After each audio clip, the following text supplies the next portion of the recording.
Okay, magandang araw mga ka-TH. Once again, ako si Kanjikin, Treasure Marker Decoder. So ngayon ang isi-share ko sa inyo mga ka-TH ay ang na-discover ko na sikreto sa pagkuha ng lalim gamit ang mga marker, yung mga tinatawag nating surface marker sa paligid.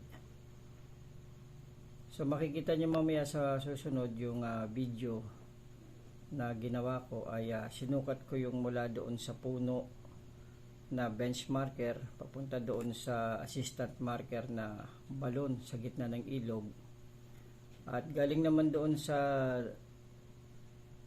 balon galing sa ilog ay ituturo naman niya ngayon yung kinalalagyan ng opening spot, at galing din dun sa puno ay gamit ang mga compass, ang ating compass direction ay ituturo rin ng puno kung saan yung tinatawag na opening spot ng deposit. So talagang ang Japanese Imperial Army ay hindi maglalagay ng tinatawag nilang hidden treasure sa lugar na inaasahan mo, kundi ilalagay nila talaga sa lugar na hindi mo inaasahan. Kaya medyo maraming naliligaw. So yung iba, ang iniisip nila kapag nakakita ng marker o surface marker ay doon na kagad maghuhukay. So medyo may konting problema sa ganon, kasi sila ay maglalagay talaga ng tinatawag na deposit by distance mula doon sa kanilang mga inilagay na surface marker. So meron ako dito meron ako sa inyong i-share na ginawan ko ng konting diagram, baka sakaling makakuha kayo ng idea para mai-apply ninyo sa inyong site sa pagre-remapping. So ito ay bunga lang naman ng aking mga ginagawang pag-aaral sa aking mga libro. So meron kasi ako dito meron ako dito 5 libro. Ito mga makakapal siya. Ito yung tawag dito purple hard code. Isa lang siya sa 5 libro. Itong Nihon Kudo. Yan, Nihon Kudo. Ito yung tinatawag na treasure cipher. Pangalawa yon, ito yung mga makakapal yan. Ito yung golden rays of the sun. So yan, golden rays of the sun. Pangatlo. So lahat yan binabasa ko para magkaroon ako ng reference sa tuwing pagpunta ko sa bawat site, ay maitumpak natin kung ano talaga yung mga placement ng surface marker at saka itong placement ng deposit. So ito yung pang-apat na libro na books ko sa treasure hunting. Ito yung The Red Book. So yan yung kanyang cover, The Red Book. At itong The Japanese Way, Structures and Symbolisms. So bali 5 libro siya na medyo makakapal. Medyo nakakasunog din siya ng kilay kapag babasahin. Siyempre, para hindi tayo maligaw kapag nasa actual na treasure site na tayo. So mahirap kasi pagka nandun ka na yung manghuhula ka lang at parang manggagaling lang sa sarili mong imaginations, babasa ka ng mga markers sa paligid na hindi naman talaga tugma, tapos mag-i-imagine ka ng sarili mong explanations na wala naman basihan. Medyo mahirap yun kasi kawawa naman yung mga nagpapadecode, kawawa naman yung mga magtatrabaho doon na paghuhukayin mo, tapos mali naman pala yung decoding, tapos lumalim na, gumastos na ng malaki, at saka sasabihin nilipat ng bantay, yung pala talagang mali lang yung kanyang decoding.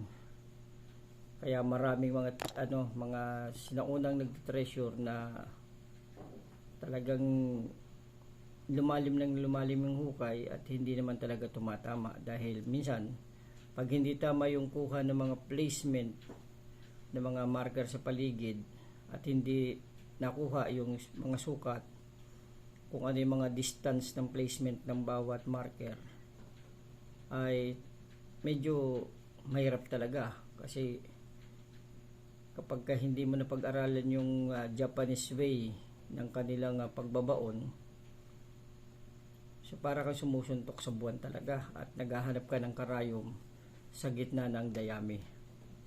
So hindi ko na patatagalin, isi-share ko na sa inyo yung aking ginawang tinatawag na diagram sa ginawa kong pagpunta sa aking binibisitang site. So yun ay hinahired nila ako doon para bantayan at para hindi malihis yung kanilang mga ginagawang paghuhukay. Okay, so abangan nyo at ipapakita ko na. So ito mga ka-TH yung ginawa ko triangulations formula. Tawag nito ay triangulations method sa pagkuha ng opening spot kung saan talaga. So mamaya makikita nyo sa video itong ipapaliwanag ko dito sa aking ginawang diagram. So meron dito tayong tinatawag na bench marker. Ito yung puno ng mulawin. Mamaya makikita nyo sa video yan. Bench marker, puno ng mulawin. At meron ditong assistant marker. Ito yung balon sa gitna ng ilog ng sapa, yung creek. So ito yung creek, yan. Kita nyo yan at parang nakasiko yan dyan yung creek niyan sa actual, mamaya sa video. At ito yung tinuturo ng assistant marker, tinuturo niya itong opening spot by distance. So mamaya papakita ko sa inyo kung paano makuha yung distance niyan. Nakalagay yan sa libro.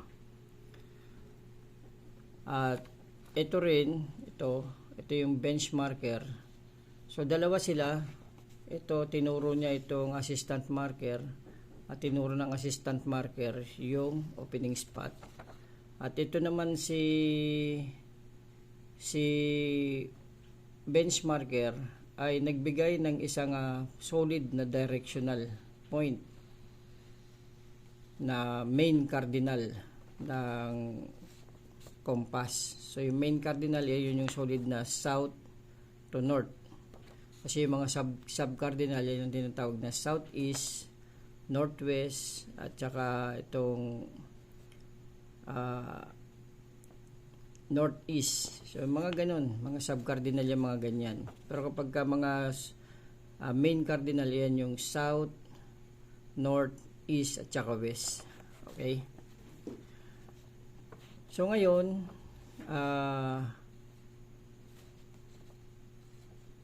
itong tinatawag natin na to, sumukat ako mula dito sa bench marker.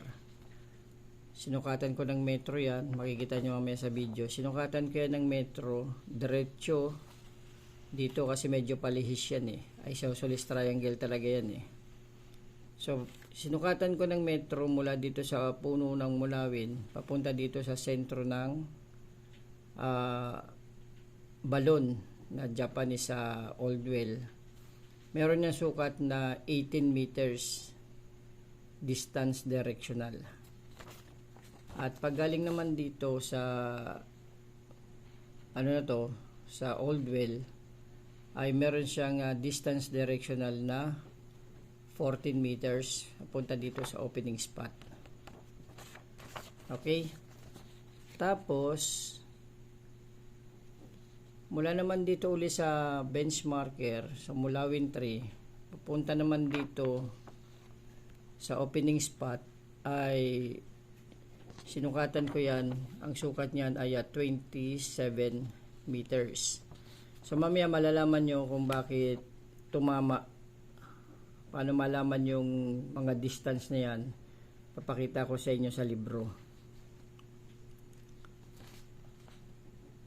Ngayon, sa ano na tayo, no? Tapos na tayo sa distance directional.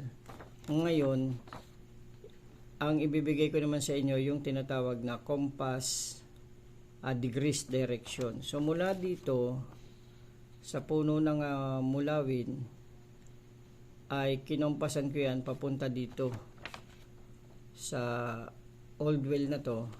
Mula dito, ito ay 135 degrees southeast, papunta siya dito sa northwest na 315. So kahit tingnan nyo sa compass yan, pagka nakatayo ka dito sa mulawin 3 papunta dito sa northwest ay 315. Ito ay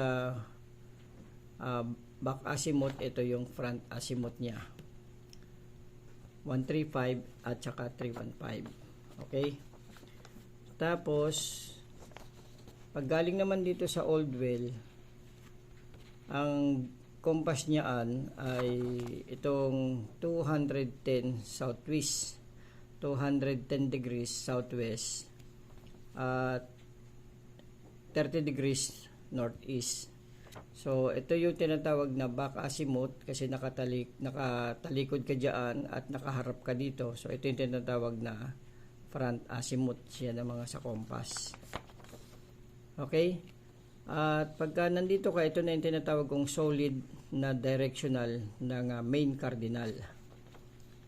Ito yung tinatawag na south.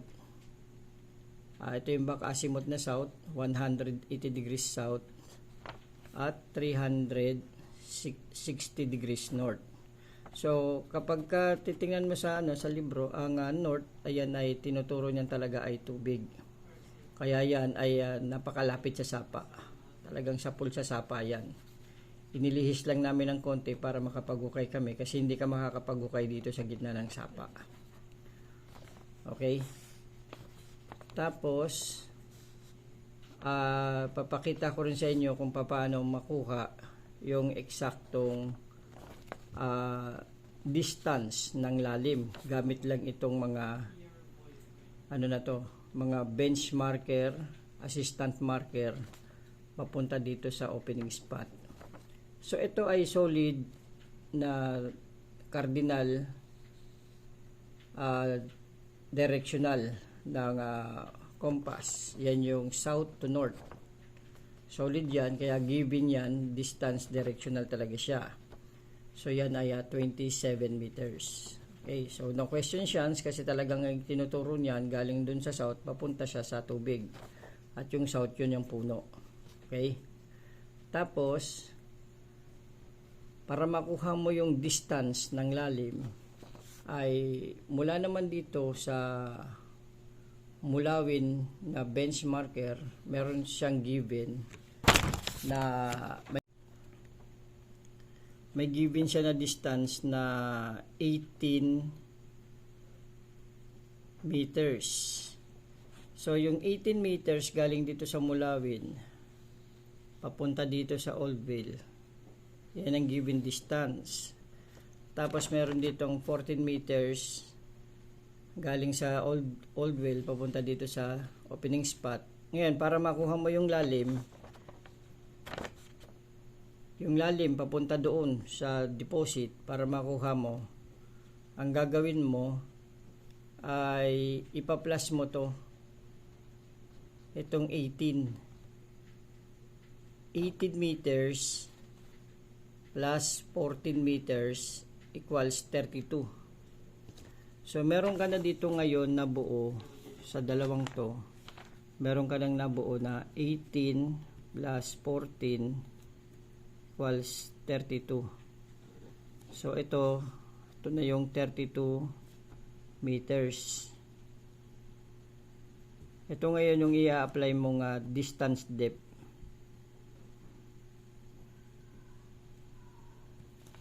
Distance depth Yan, distance depth. Yan yung magiging lalim ng deposit. So 32 meters.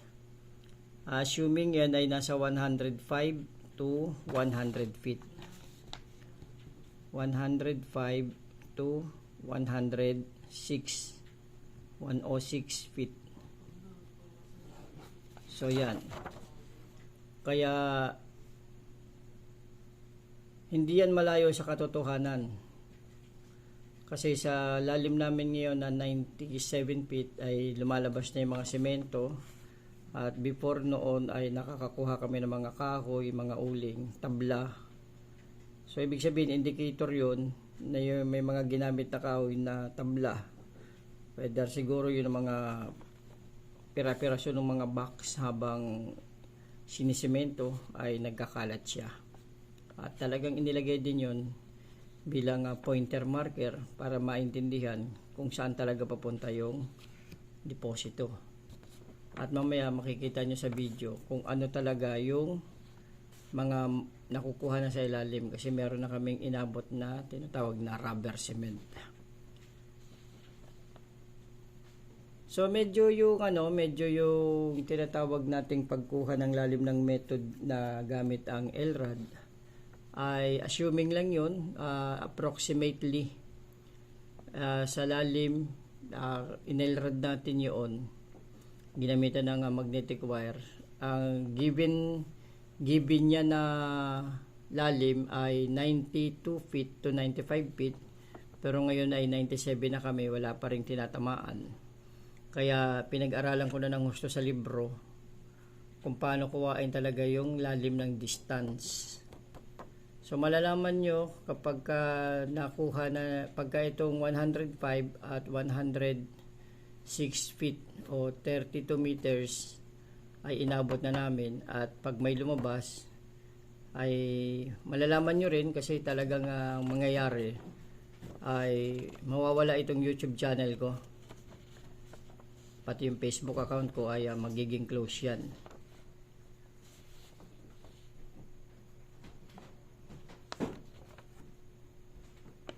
Yan. So yan lang ang maisi-share ko sa inyo ngayon. Tapos ito ay dagdag ko pa pala kung bakit nakuha yung distance na yon. Dito sa, familiar ba kayo dito sa sa compass ring? So dito meron tayong binibigay dito na ito ay ang distance ay 135 degrees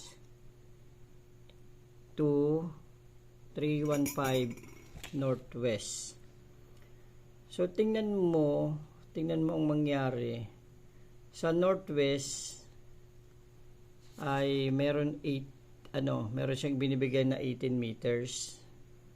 Northwest to southeast. Ito sa southeast tayo. Ito sa southeast meron siyang binibigay na distance.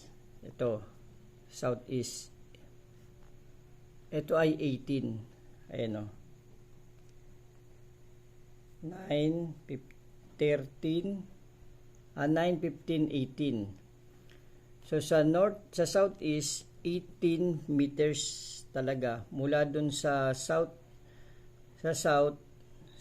papunta sa northeast. Meron siyang ibinibigay na southeast, meron siyang binibigay na 18 meters. Ito kasi sa control ring na to, itong line na to, ito ay yung tinatawag na distance mula doon sa bench marker papunta doon sa assistant marker. So binibigay niyang distance ay 18 meters. So sakto siya dito sa 18 meters. Ayun o. Mamaya makikita niyo sa video kung paano ko kinuha yung sukat niyan. Actual yan. Tapos mula naman dito sa southwest papunta sa northeast. Ito ikutin natin. Ito papunta sa galing sa southwest. Galing sa southwest papunta sa northeast. Okay? Northeast. So dito sa northeast, ito yung northeast. Ito. Ayan. dito sa northeast, meron siyang given na 3, yun yung distance 3, 12, 23, at saka 39. So, ang pinaka-nearest number nitong 14, ito, ay yung 12. Yan, 14 meters. Ang pinaka-nearest number ng 14 dito sa northeast ay itong 12. So, pasok pa rin siya doon sa bracket kasi 12 to 23. So, nandito siya sa between pa rin, kaya pasok pa rin siya dito sa sa distance na binibigay, directional distance given na 12. So, 14 dito. So, 2 feet lang ang diferensya, kaya pasok pa rin siya. Okay? So, hindi tayo nalalayo sa libro. At dito naman dito naman tayo mula sa south papunta sa north. Ito yung south. Ito yung south. Pupunta tayo sa north. Ito. So, meron siyang ibinigay na meron tayong nakuwang sukat dyan na 27 meters. Makikita niyo sa video mamaya. 27 meters. Meron siyang ibinigay dito sa north na 27. Ito. Ang pinakamalapit na number distance ay 30. So, hindi pa siya umabot sa 30, kaya talagang nasa bracket pa rin siya ng 17 to 30. Kaya itong 27 meters ay pasok pa rin sa bracket ng distance sa north. Kasi ito mga distance yan eh. So, kaya na na pag-aralan ko, na nabuo ko yung diagram nito na talagang itong control ring na to ay kapaki-pakinabang, lalo kung alam mo siyang gamitin. Lalo na kung alam mo tong ito mga tinatawag na to, ito yung alphanumerics, may mga codes yan. Bawat letra na yan ay may kanya-kanya yung correspondent number. So, naitalakay ko niya nung nakaraan sa aking YouTube channel. Hanapin nyo na lang kung anong ibig sabihin ng correspondent number ng bawat ng bawat letra. So, kasi yan ay alpha codes, at itong nasa naman na to sa ilalim, ito yung numeric codes. Yan, ito kasing sa taas na to, distance ito. Okay. So, sana ay nakapagbigay ako ng konting additional na kaalaman o knowledge tungkol sa treasure hunting, lalong-lalo na dito sa pagkuha ng lalim, kasi talagang marami ring naliligaw dito, kahit ako naliligaw ako dito. So, pinag-aralan ko, inano ko lang talaga yung mga distance sa libro na to at in-apply ko ng actual. So, makikita nyo naman mamaya sa video kung paano talaga nangyari. So, ito yan ay isosceles triangle talaga. Naka-triangulations method ang tawag dyan. Okay mga ka-TH, tunghayan na natin yung actual video na ginawa ko sa site. So, ito ngayon ay kinukuha natin yung distansya mula doon sa puno ng mulawin at tinatak yung metro papunta dito, at sa sentro ng ito yung balon sa gitna ng sapa. Sa gitna ng balon, yan ay eksaktong 18 meters. 18 meters sakto. So, kailangan nakalibel sa doon eh. Ayun o. 18 meters. So, mula doon sa benchmarker na puno ng mulawin, papunta dito sa tinatawag na balon sa gitna ng ilog na to. Ito yung tinatawag na fulcrum marker. Okay.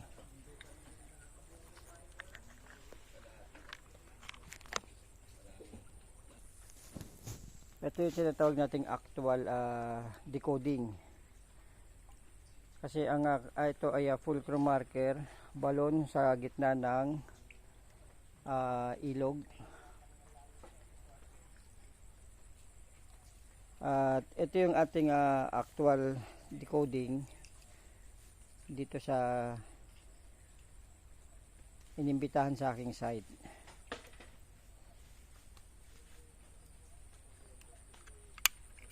So meron tayo ditong compass at andun yung kubo na yon. Yan, nandyan yung digging spot. So mula dito sa sentro ng butas na to papunta dun sa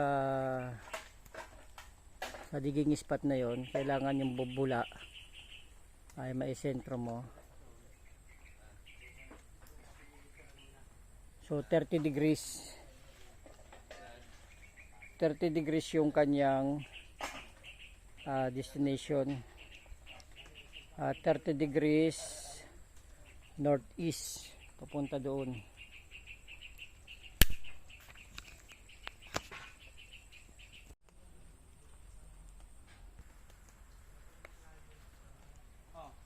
So ang ginagawa natin ngayon ay ito yung fulcrum na sinukat natin na 18 meters galing doon sa Burns marker na puno ng mulawin doon sa taas. Mamaya malalaman nyo yung pinakapinanggalingan ng bench marker, at ang tinuturo niyang assistant of fulcrum marker ay itong balon.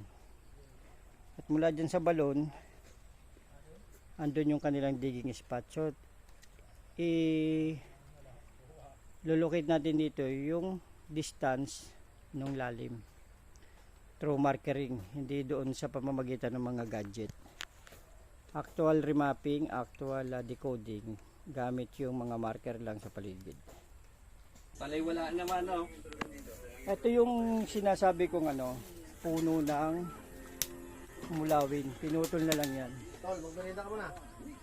So ito yung, sige bro, tapusin ko lang itong natin, remapping. So natira na lang dyan na yung mga ugat. So, makikita naman sa kanyang katandaan, malalaki ugat na talaga siya. Dito ko sinabit yung metro, papunta dun sa balon kanina. At ang gagawin naman natin ngayon, ay hahatakin ulit natin yung metro, papunta naman doon sa pinaka treasure site, digging hole. So ito yan, maliwanag ba? 27 meters dyan sa sentro ng butas, galing doon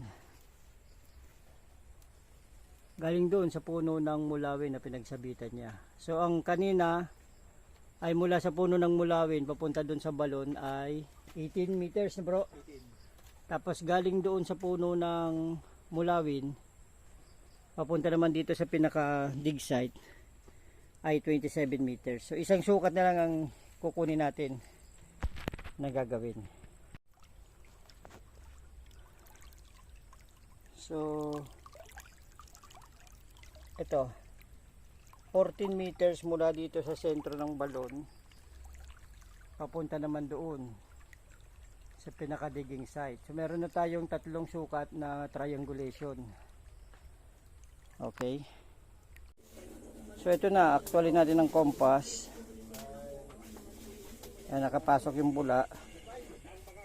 Itong direction na to, ito yung direction ng ating butas, 316 north talaga, doon sa may tubig ang tinuturo nitong puno.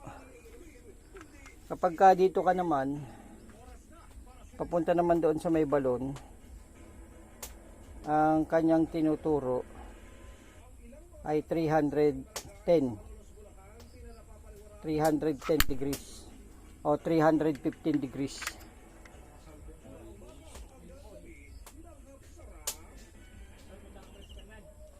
315 degrees, 315.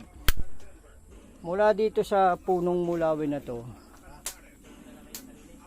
na nagsanga na lang siya, pero itong original na puno niya, kaya matatanda na yung mga ugat talaga, napakalaki na. Ito ugat pa lang yan. Ito yung benchmarker, at papunta doon sa may balon na yon, doon sa sinukatan natin kanina, yun ay 315 degrees. At kung pupunta ka naman doon sa may dig site na sinukat ko kanina, yun 360 degrees.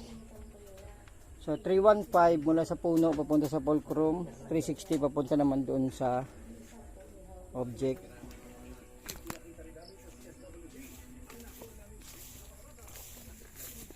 At galing sa balon naman kanina, yun ay 30 degrees papunta doon sa deposit. So kung mapapansin nyo, itong puno ng mulawin, naka-align siya doon sa may balon. Doon sa may balon na yon, yung binaba ko na yon, yung balon. Yan, natabunan ng tubig, tumaas na yung tubig, kanina hindi pa eh. So malakas yung ulan doon. Yan, naka-align yan doon ng 315 degrees mula doon sa puno ng mulawin, 315. At galing naman doon sa mulawin, to galing dito sa mulawin, papunta naman doon sa dig site, 360 north. So tingnan natin kung tatama yung tinatawag na compass treasure. Yung 360 north ay tubig. So yan, tubig nga yung kanyang tinuturo sa 360. At ito namang galing sa balon papunta doon sa deposit na inuhukay namin, ayan ay 30 degrees galing sa fulcrum or assistant marker. 30 20 meters.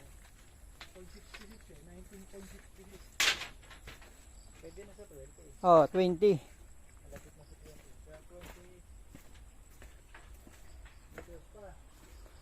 So ito yon.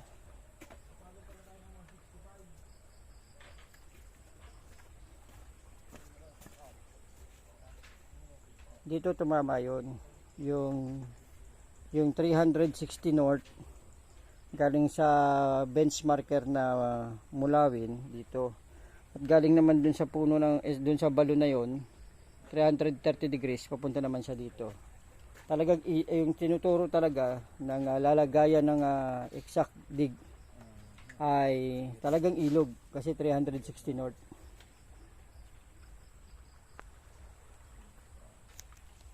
So ngayon ang gagawin natin dito ay i-double check ng mga gamit natin na hindi electronics, kasi sa pag-aaral namin dito sa site na to ay hindi kayang i-penetrate ito ng electronics na gadget.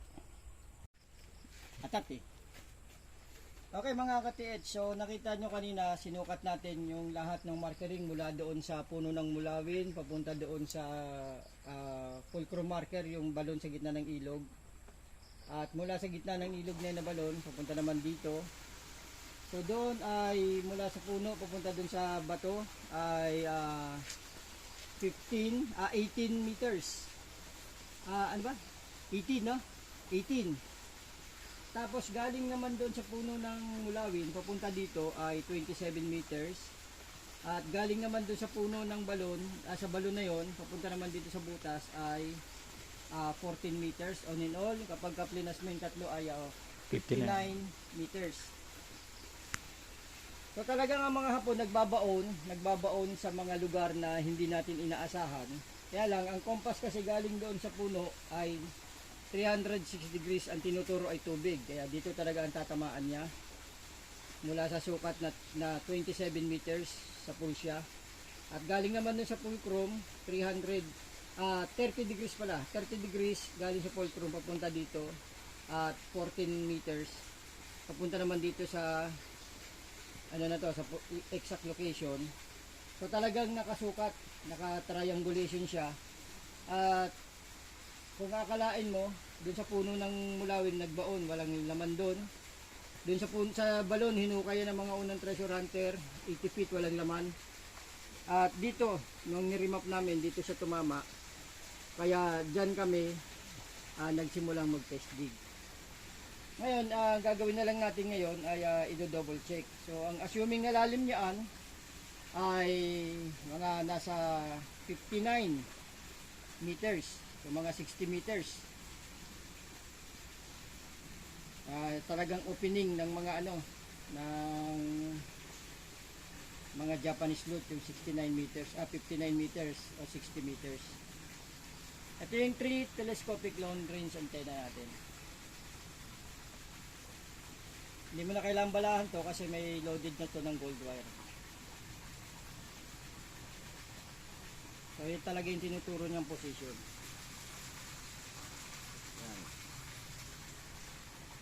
So try ko ba dito kung tuturo talaga. Ito, nakalinya tayo dito. So naka-align to dito.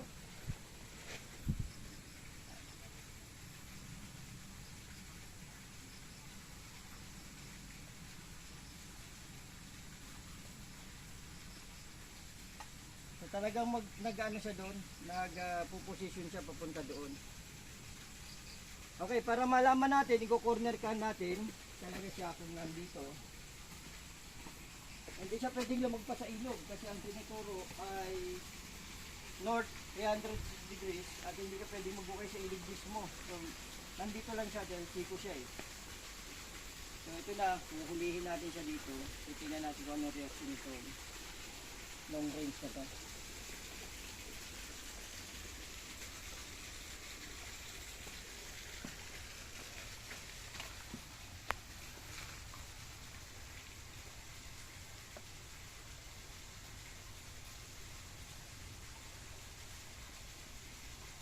Ayan o. So nandito na tayo sa ilalim nito kanina at bro no. Itong posisyon na to.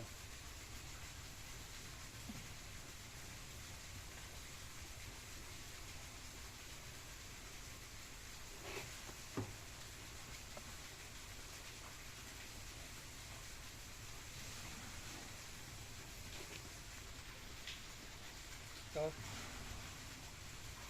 Ayan o. So yun yung galaw ng 3 telescopic antenna kapag nasa sentral mo yung deposit. Okay, so yun, dito naman tayo sa LRAD. Tingnan natin kung paano gamitin itong LRAD na to.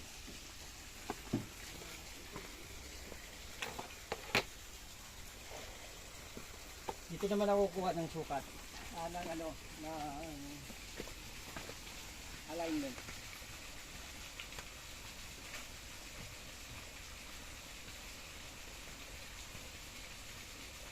So yung LRAD, hindi kang turo sa posisyon na yun. Diyan din ang turo. So ang trabaho naman itong LRAD, isusureball din natin kung nasaan. Yung locator siya ay umiikot pag natapat sa deposit. Itong LRAD, kasi sa lalim na 60 meters, walang electronics gadget na kayang mag-penetrate ng treasure deposit ng hapon.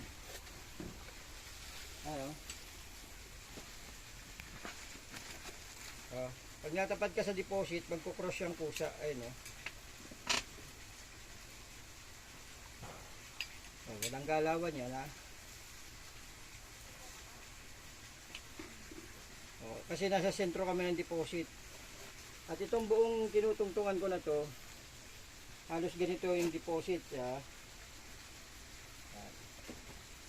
Medyo may kalaliman nga lang ang treasure deposit. 60 meters ang assuming eh. Tapos yung Japanese wanda lang. Tol, paabot na tol. Yan.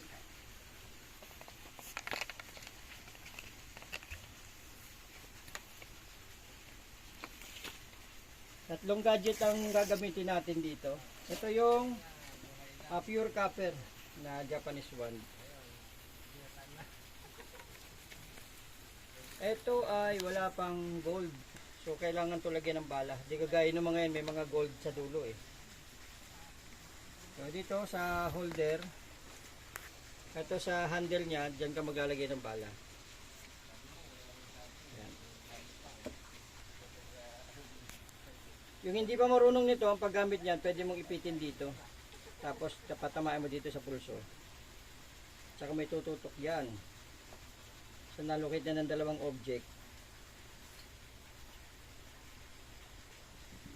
Ano? So bukas na kasi siya eh. Nakaka 30 meters na kami. 30 meters na lang hahabulin namin. Malapit na. Yan, 30 meters na lang. So kapag ito naman Japanese wand ay pinahiga mo, ang kanyang reaction ay magiging pababa naman siya, magbabound siya pa ibaba. Yan. Malalaman mo kapag open na at nakukuha niya na yung aura ng gold, malakas na siyang pumalo.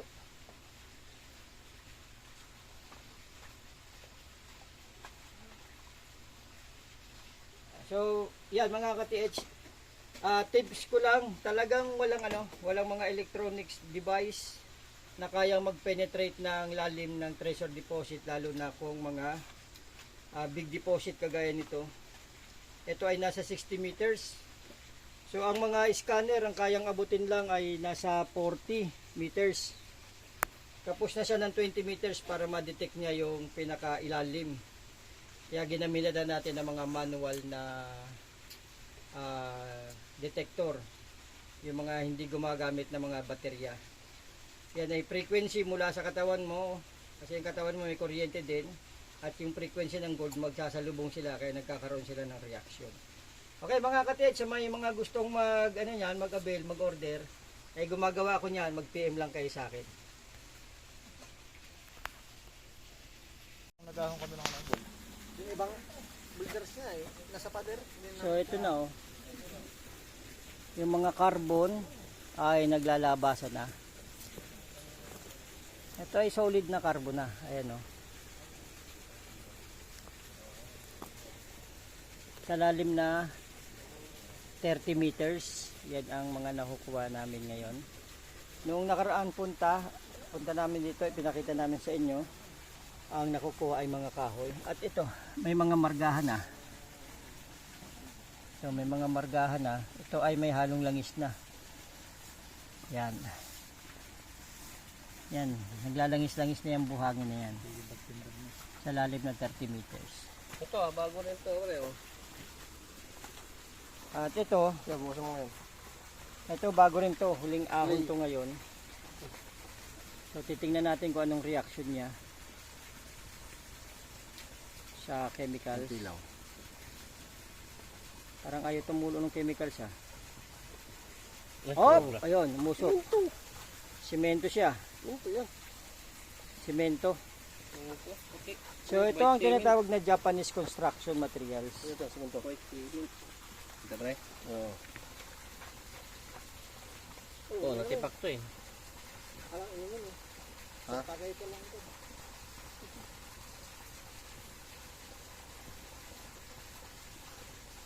Ito abutin ng kanya, kanyang kalalim pag ganyan. Yan oh, semento na. Ito talaga. So ito meron na ditong naahon na red sisa na malaking bato. Semento yan oh. Oo, tingnan ko. Nakasemento siya, naka-file yan, Oo, kasama yan. Isa niyan Isa kaya yung pulang-pula. Nasaan yung pulang-pula? naka-rock file na sila. Kunti lang. Para baka nabawos.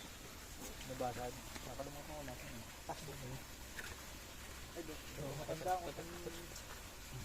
Eksperto sa asido si Kaid, dapat si Kaid tinatawag mo eh. Oo. Susubukan nyo. Semento.